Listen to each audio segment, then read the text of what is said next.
বিসমিল্লাহির রহমানির রহিম।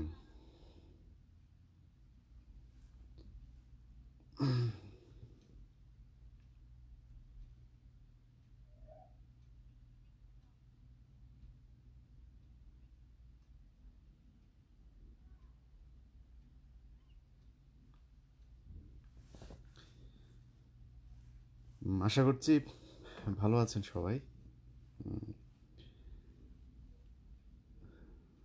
যারা পরে আমাদের সাথে লাইভে যোগ দিবেন তারা শুরু থেকে দেখে নেবেন আশা করছি। গুরুত্বপূর্ণ খুব সংক্ষিপ্ত একটা লাইভ করতে এসেছি। আমি খুবই ব্যস্ত, যদিও তারপরেও এই সময়ে এই কথাগুলো বলা খুব জরুরি দরকার, যে কারণেই আপনাদের সামনে আসতে হলো। আপনারা নিশ্চয়ই জানেন যে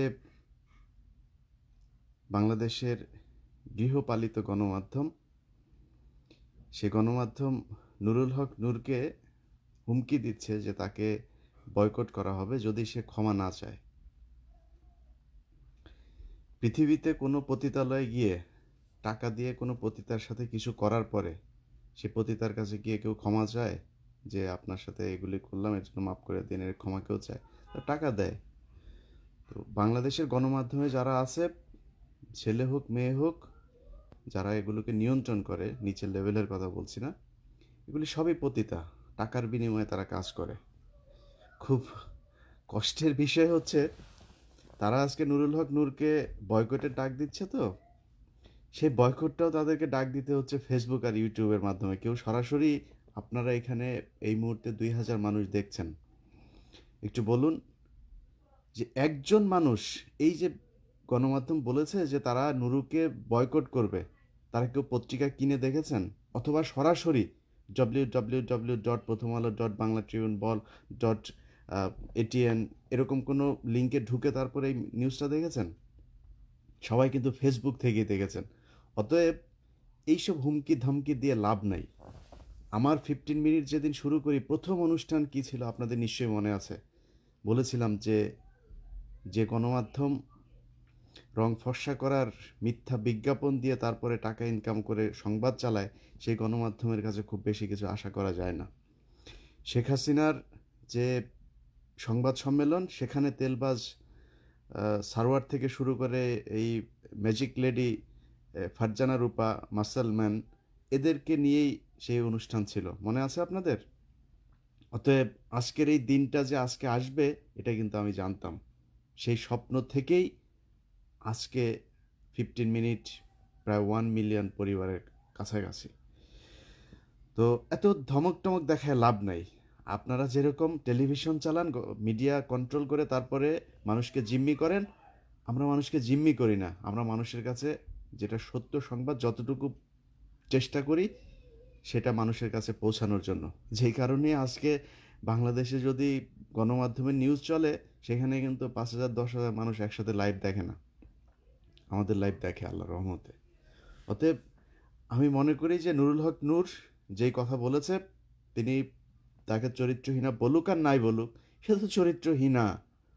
যেই মেয়ে আজকে সেখানে বসেছে, সে যে মানে প্রস্টিটিউট, এটার কি কোনো মানে প্রমাণ লাগবে? আর কোনো, ধরুন কোনো ভদ্র ফ্যামিলির মেয়ে যদি এরকম কারো দ্বারা, ধরলাম যে মানে মিউচুয়াল আন্ডারস্ট্যান্ডিংয়ের মাধ্যমেই তো এই এই সম্পর্কগুলো হয়, বাট তারা এখন সেটা যখন বনিবনা না হয় তখন সেটাকে বলা হয় বিয়ের প্রলোভন দেখিয়ে তারপর ধর্ষণ করেছে।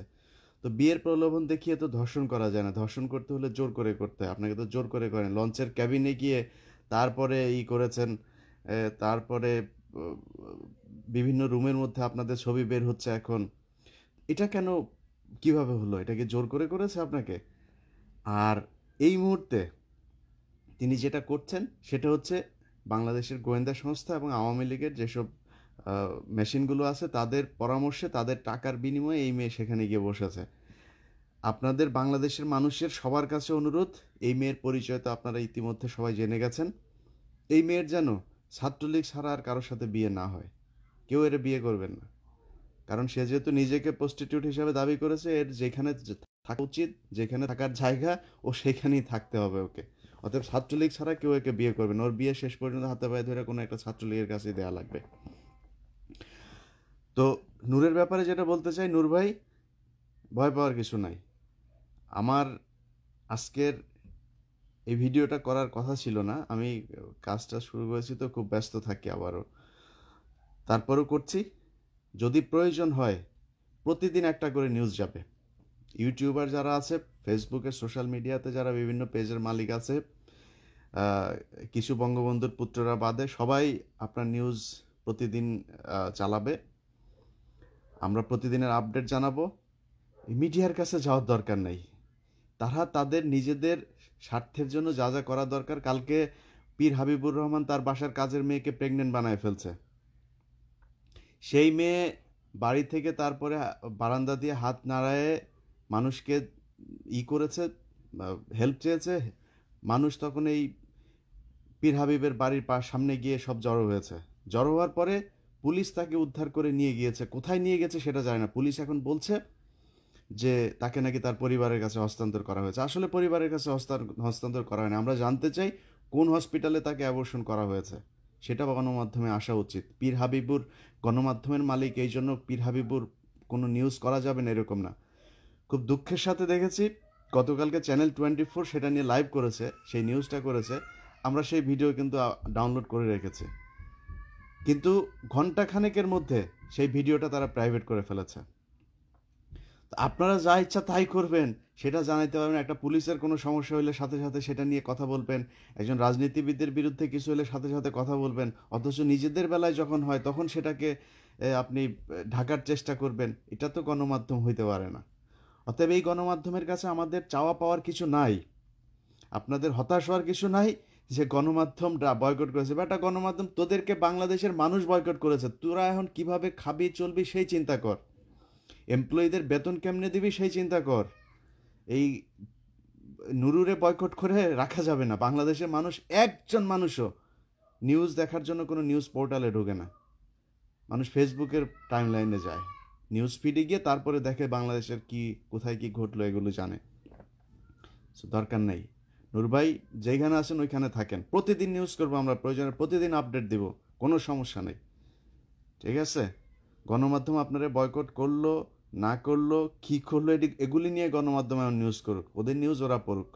আমরা গণমাধ্যমের যেসব মোড়লরা আছে খুব স্পষ্ট ভাষায় বলতে চাই, শয়তানি করলে না একদম বাস আইকা সহ ঢুকানো হবে।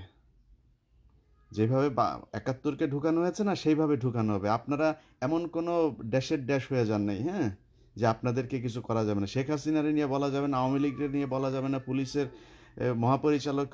মহাপরিদর্শককে নিয়ে বলা যাবে না, সেনা প্রধানকে নিয়ে বলা যাবে না, কারণ তাদের হ্যাডম আছে।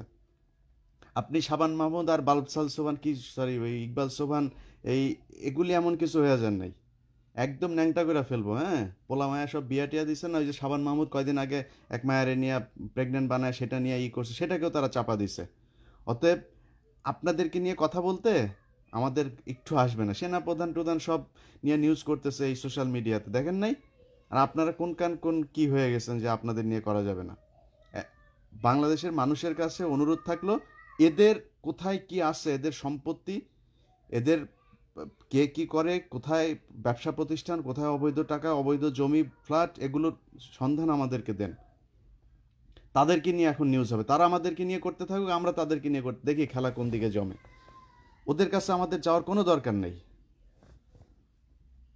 যদি নাকি সংবাদ মাধ্যমের যেসব মালিকরা আছে তাদেরকে বলতে চাই, শয়তানি যদি করেন তাহলে ৭১-এর মতো সবগুলোকে এক এক করে বয়কট করা হবে। ৭১ যেভাবে ৬.৫ মিলিয়ন থেকে ২ মিলিয়ন এসে ঠেকছে না, সময় টময় যেই কয়টা বেশি বাড়াবাড়ি করা হবে সেটাকে নিয়ে ডাক দেওয়া হবে বয়কটের। বাংলাদেশের মানুষ আপনাদের নিউজ দেখে, এই জন্য বেতনটা হয়। বিজ্ঞাপনের টাকা দিয়ে আপনাদের বেতন হয় না, এগুলি দর্শককে বুঝাইলে বোঝানো যাবে, আমাদের বোঝানো যাবে না, কিন্তু আমরা কিন্তু ভিতরে খবর সব রাখি। অতএব এই ইউটিউবটা যদি যায়, প্রতিটা টেলিভিশনের অর্ধেক কর্মী অন্তত ছাঁটাই করতে হবে, ঠিক আছে? তো এখন আমি সেই মালিকদের কাছে, সম্পাদকদের কাছে বলবো শয়তানি করবেন না, হ্যাঁ? নুরুর নিউজ যদি কোনো সংবাদ মাধ্যম যদি বয়কট করে, যে সংবাদ মাধ্যম বয়কট করবে তাকে আমরা ওই দিন বয়কটের ডাক দিব। ৭১-এর যে অবস্থা হয়েছে সে অবস্থা হবে আপনাদের। অতএব চিন্তা করে দেখেন যে বয়কট আপনারা করবেন না আপনাদেরকে করব। শুধু ৭১ না, সব কয়টা বয়কট করা হবে এক এক করে, যে নুরুর নিউজ বয়কট করবে। আপনাদের কাছে বাংলাদেশের মানুষ, আমরা ইউটিউবার, আমরা নিজের টাকায় চলি, আমরা নিজের টাকায় মোবাইল কিনে তারপরে ইউটিউব চালাই, ক্যামেরা কিনে তারপরে ইউটিউব চালাই, আমাদের নিজেদের টাকায় স্টুডিও করেছি সেখানে ইউটিউব চালাই। কিন্তু আপনারা বাংলাদেশের মানুষের কাছে দায়বদ্ধ, কারণ বিশেষ করে পত্রিকা, তাদের ওয়েস্ট বোর্ডের আন্ডারে সরকার টাকা দেয় তাদেরকে। সেই টাকা কার? আপনার বাপের। সেই টাকা জনগণের টাকা আপনাদেরকে বেতন দেয়। টেলিভিশন, আপনাদেরও দায়বদ্ধতা আছে, কারণ যে বিজ্ঞাপন নিয়ে আপনাদের টেলিভিশন চলছে সেই বিজ্ঞাপন জনগণ সেই প্রোডাক্ট কেনে, এই জন্য সেই কোম্পানি আপনাকে বিজ্ঞাপন দিতে পারে, অতএব দায়বদ্ধতা আছে। হ্যাঁ, সো আপনি এর দায় এড়াতে পারেন না। যখন বলবেন যে আপনি নুরুকে বয়কট করলেন, ব্যাস তারপরে আপনাদেরকে এক এক করে বয়কটের যেই টেলিভিশন যেই পত্রিকার বয়কটের ডাক দিবে, ওই টেলিভিশন ওই পত্রিকাকে বয়কট করা হবে। নিজেরা এর মেয়েরে ওই নিয়ে, ওই প্রেজেন্টারে নিয়ে, ওই নিয়ে টানাটানি করবেন, বাথরুমে গিয়া ধরা খাবেন, হ্যাঁ, নিউজের প্যানেলে গিয়া তারপরে আকাম কুকাম করবেন, আর আপনাদের নিয়ে কিছু বলা যাবে না, এরকম না। বাংলাদেশে ইউটিউব আর ফেসবুক, এই দুইটা সাংবাদিকদের জন্য একটা মরণ ফাঁদ হয়ে দেখা দিয়েছে। এত সোজা না। একটা ইউটিউব আর ফেসবুকের পেজ না, হ্যাঁ, শত হয়ে গিয়েছে এখন। মানুষ কথা বলছে। দেশের যে অবস্থা, সামনে বিচার হবে সব কয়টার। ৭১ টেলিভিশনের সব কিছু থাকবে, ন্যাংটা করে মহিলা কয়টারে বার করে দিয়া তারপরে কি করা হবে জানেন? ওইখানে ওই পিস টিভির লাগানো হবে, সাইনবোর্ড লাগানো হবে, বাংলাদেশ ইসলামিক টিভি নামে সাইনবোর্ড দেওয়া হবে। শয়তানি একটু কমায় করেন। অতএব আমি সংক্ষিপ্ত লাইভ এখানেই শেষ করছি। যারা বাংলাদেশে আমাদেরকে পছন্দ করেন, বাংলাদেশের ইসলামী ভাবাদর্শকে পছন্দ করেন, ইসলামিক মূল্যবোধে বিশ্বাস করেন, আপনাদেরকে বলতে চাই বাংলাদেশে এখন একটা যুদ্ধ শুরু হয়েছে। সেই যুদ্ধ যারা বাংলাদেশপন্থী তারা, আর যারা ভারতের দালাল তাদের মধ্যে। অতএব কারা জিতবে সেটা আপনাদের উপরে নির্ভর করছে। একটু কষ্ট করে এই ৭১ টিভির আপাতত সাবস্ক্রাইব যারা আছেন তারা এখান থেকে সরে আসেন, তাদের ফেসবুক পেজটা আনফলো করেন। এদেরকে বোঝানো দরকার আছে যে বাংলাদেশের মানুষ কি চায়। বাংলাদেশের মানুষ তারা যেটা দেখাচ্ছে সেটা দেখতে চায় না। বাংলাদেশে এখন একটা জাগরণ তৈরি হয়েছে। অতএব সেইখান থেকে আমি মনে করি আপনাদের একটা সচেতনতা তৈরি আছে, প্রয়োজন আছে। আপনারা সেই সচেতনতার জায়গা থেকে তাদের ফেসবুক পেজ, ইউটিউব, যারা এই ধরনের কাজ করবে তাদেরকে আমরা এখন থেকে বয়কট করব। সবাই ভালো থাকবেন। আল্লাহ হাফেজ।